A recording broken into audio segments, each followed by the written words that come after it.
Hi students! I know it's been a while since I updated the YouTube page, so I apologize for that. Thank you for being patient with me. Chapter 8 is super short, so I am going to be posting Chapter 8 and 9 today. Try and catch up, but thank you for being patient. So Chapter 8 is called A Talk at Home. On Sunday morning, Mr. and Mrs. Arable and Fern were sitting at breakfast in the kitchen. Avery had finished and was upstairs looking for his slingshot. "Did you know that Uncle Homer's gooselings had hatched?" asked Fern. "How many?" asked Mr. Arable.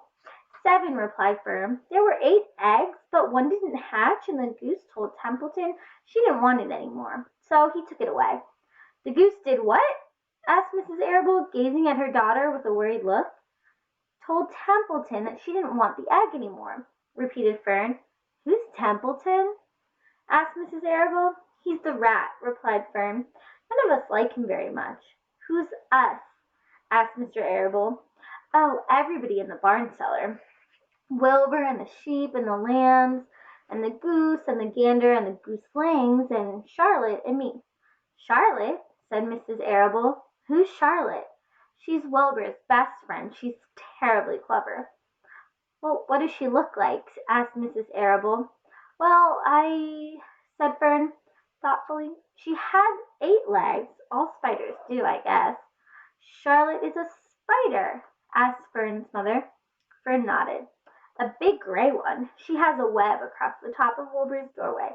She catches flies and sucks their blood. Wilbur adores her." "Does he really?" said Mrs. Arable, rather vaguely. She was staring at Fern with a worried expression on her face.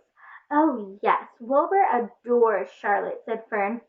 "Do you know what Charlotte said when the gooselings hatched?" "I haven't the faintest idea," said Mr. Arable. "Tell us."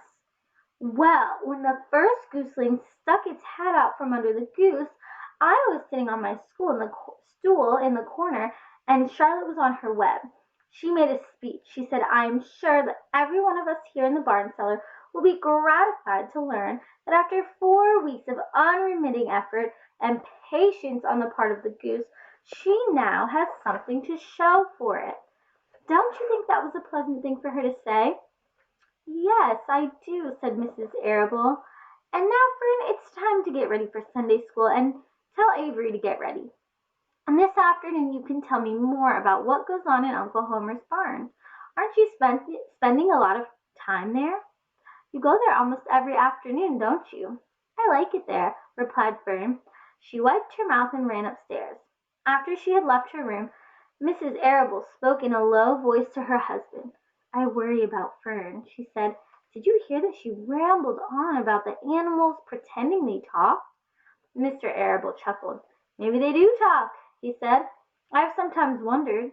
At any rate, don't worry about Fern. She's just got a lively imagination. Kids think all sorts of things."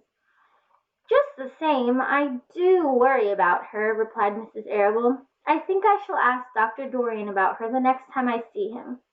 He loves Fern almost as much as we do, and I want him to know how weirdly she is acting about that pig and everything. I don't think it's normal. You know perfectly well animals don't talk." Mr. Arable grinned. "Maybe our ears aren't as sharp as Fern's."